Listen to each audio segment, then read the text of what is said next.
Hey everyone, welcome back to our channel. Today I'm gonna show you how to add tag post to my timeline Instagram.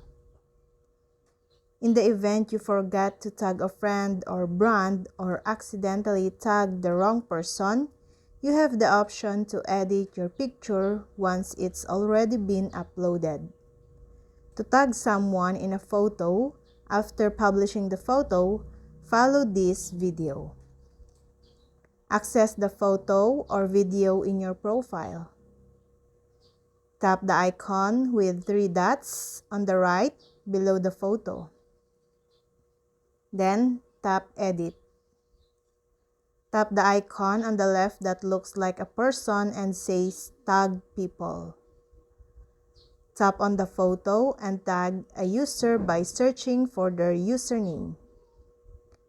Find the correct username you want to tag and then click Done. Click Done in the Edit Info section to update your picture or video. Another way to utilize tags is in the comments of posts. Tagging another user in a comment is useful if you want to alert another user or ask a question to the person or business who posted the picture. Tagging in a comment works in nearly the same way as tagging in a caption. To tag someone in a comment, type @ with their username. The username should pop up when you're replying to a comment even if you don't follow the user.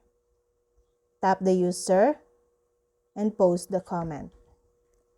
If someone comments on one of your Instagram posts, you simply have to hit reply, and they'll be notified of your response without you having to tag them.